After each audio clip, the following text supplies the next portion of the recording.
রহমানির রহিম। আজকের এই বাবুরহাট ফুটবল একাডেমির আয়োজনে যে ফুটবলের ফাইনাল ম্যাচ, আসলে এই সব দেখেই আমি আমার ভাষা বন্ধ হয়ে গেছে যে এত দর্শক এখনো আছে।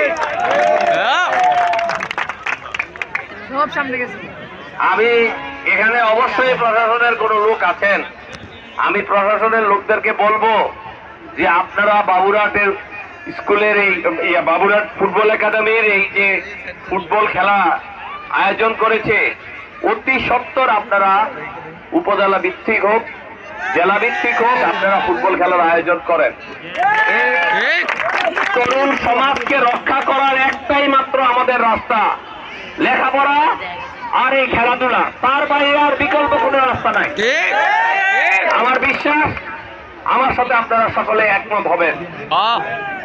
আমরা আসলে আজকে ফাইনাল ম্যাচে যারা খেলেছে, আমি দুই পক্ষকে আমার শুভেচ্ছা জানাচ্ছি। আসলে দুই পক্ষই ভালো খেলেছে, কেউ গোল দিতে পেরেছে, কেউ গোল দিতে পারে নাই। এমন না যে এক পক্ষ খারাপ খেলেছে আর এক পক্ষ ভালো খেলেছে। খেলাধুলাটাকে নিজের মনের মধ্যে সিরিয়াসলি না নিয়ে, আমি খেলাধুলার জন্য, শরীর ঠিক রাখার জন্য, খেলাধুলার জন্য আমি খেলাধুলা করব, এবং আমার নিজের খেলাধুলা করলে যে শরীরও তো ঠিক থাকে।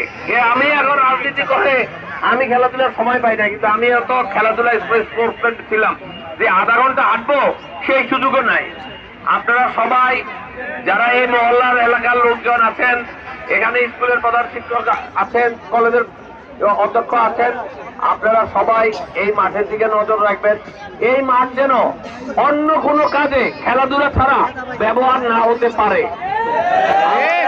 সকলের নৈতিক দায়িত্ব এই মাঠকে আমাদের রক্ষা করা, এবং আমি আগামী দিনে এই বাবুরহাট মাঠে আরো খেলা হবে। শুধু ফুটবল না, ফুটবল ক্রিকেটের বাইরেও আরো অনেক খেলা আছে, ভলিবল আছে, হাডুডু আছে, আমাদের দেশের অনেক জনপ্রিয় খেলা আছে। এই খেলাগুলো আমরা দেখতে আসবো বলে আমি আমার বক্তব্য শেষ করলাম। খোদা হাফেজ, আসসালামু আলাইকুম।